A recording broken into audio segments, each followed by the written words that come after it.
I'm pretty proud about it. I don't feel very, you know. You are beautiful. Yes, thank you. Thank you. But you consider yourself to be plus size. Yes, I do. And this is the demographic. This is the market that you want to reach. Yes. You want to help them see and think and feel differently. Yes. Well, how did that start? You grew up, were you teased? Yes, like even if you're growing up in such a society, like everywhere, it's like people are gonna bully you for who you are, right? So even at family gatherings, you're gonna be like pulled on the corner, told like, you know, you need to lose weight. I remember like there were times when me and my mom, they in a whole gathering, they would be pulled in the corner, telling my mom, make sure that she loses weight. Otherwise, there are gonna be so many problems in terms of marriages and all of that. So being a kid at 13, 14, you just want to play. You just want to be yourself, right? And at that point, if somebody points out to you in a public, like in a place, you're gonna feel very shattered. You're not gonna be able to grow. So I've experienced all of that in terms of my weight, in terms of how I looked. But yeah, there were some people who made sure that I come out of that space, and I still remember that was my school teacher. I was a great actor. Like I used to do theater and all. So nice. I was a public speaker as well. Wow. Yeah. So when I was doing that, I was actually training another girl. So I had stage fright. I thought people are gonna laugh at me if I go, you know, because I was plus size. I didn't look pretty enough. So this teacher, that like my teacher, I still have a lot of like respect for her, because she made me see who I was more capable of.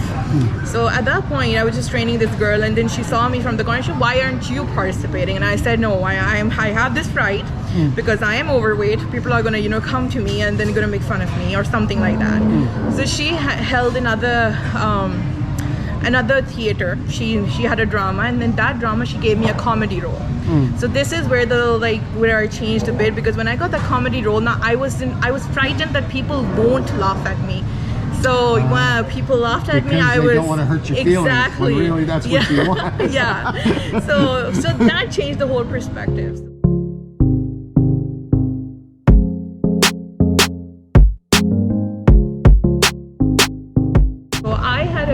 Journey from a very shy girl to being this bold and confident. Like my father says I'm very overconfident. Like they don't even use the word confident anymore. You're overconfident. So yeah, there's a huge journey that you follow, right? So in that space, I had faced depression, but you cannot tell that to your family about that. As a teenager, yes, because so you know, what was the depression like for you? It was very close. You cannot share a lot of things because people won't understand you because what you're going through. And you know, in the society that I grew up in, like a lot of people thought that depression doesn't happen. Like for kids, why would they be depressed? But I guess I wanted to change this perception that depression is real. People can get depressed no matter what age group they belong to, what things are there. Like some things are bothering a person, he would be automatically getting depressed about it. But then I made sure that all of the insecurities that I had, I made them into my positive side. If somebody made fun of me, I started laughing with them. So they would think, you know, why is she crazy or what? And I said, I am happy the way I am. And maybe if somebody or some person can have a little laugh because of me, then why not? Why not? So it's just about the thinking that you're gonna think, right? From thinking negative, I made sure it turned into positive for me.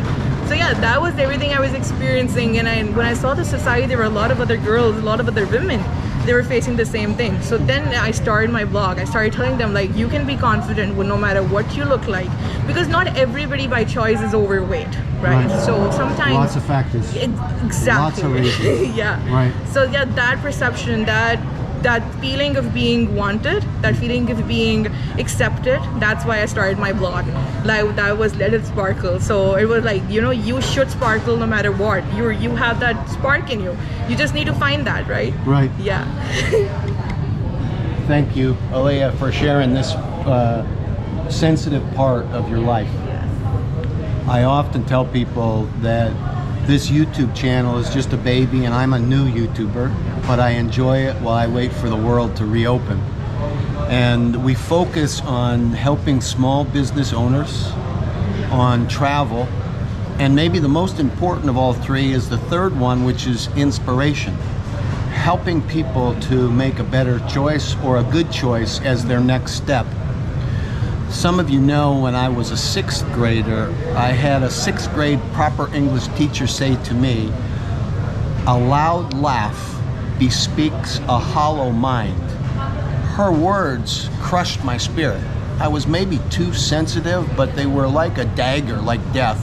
And it wasn't until I went into my early 20s at a party somewhere where I laughed out loud, very loud. Those positive words gave back life to me, breathed into me something.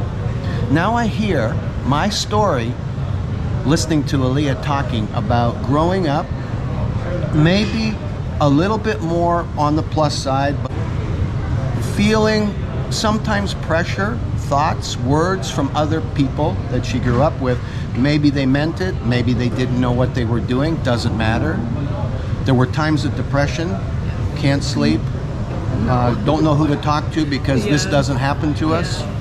And then somewhere she was set free to not only be herself and accept herself, but begin to take all of that she had gone through and help other people, right? Yes. Through your blog. Yes. So that blog actually went to different things, right? So right now I am running a whole women community where I'm helping a lot of Pakistani women. And that's not only Pakistani, we also have women from Bangladesh in it. We have women from Nepal in it. We have three main things that we're doing. We also get like a lot of items from India. So what we're trying to do is because I used to travel and I have a lot of like people living in US, Canada, Malaysia, and all of the other states. So what we used to do is like what my main aim was to give these women an opportunity to grow their business internationally. So these are entrepreneurs. Yes, these are women from anywhere in the world that may by themselves have a small cottage kind of business. Yes. Right, but they don't know how to connect with buyers and with the market. Yes. Okay, so you created the blog first. Yes. You were posting your thoughts on social media. Yeah. Trying to inspire other plus size women and men, or mainly women? Mainly women.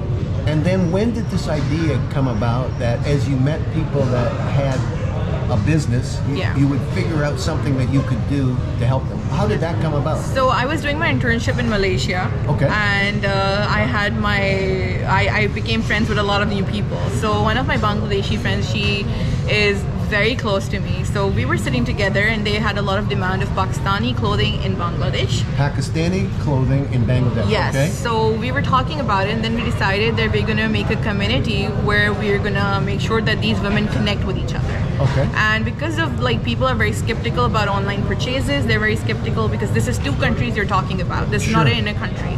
If, for example, you're being a victim of fraud, there's very less chances you'll be able to, catch the other person, get your money refunded or backed. So the idea started off with, we're going to be the third party in between. We're going to make sure that we connect you with the seller. Okay.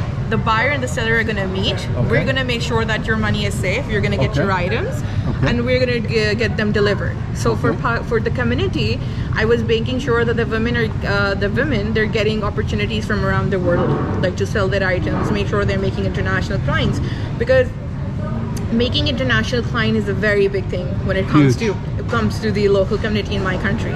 So there were a lot of women who were very happy about it, and we were able to send a lot of shipments to US, Canada, XYZ, like different countries. Wherever we used to get a demand, we used to make sure that, okay, now this is the particular demand that we have for an item. Okay. This made like a lot of women get connected to major businesses. Okay. So they became the supplier to these businesses.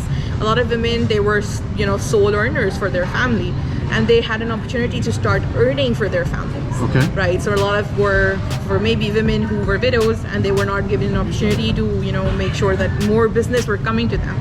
Okay. So we came in between. We decided that we're going to do that. So the Beauty Beyond Borders. Beauty Beyond Borders. Yes. Grew out of Let It Sparkle. Yes. Okay. But merely because of my traveling to Malaysia, because that's where I met Kuala Lumpur? Kuala Lumpur, yes. I love it there. Yeah, I love it too. Beautiful people. Amazing.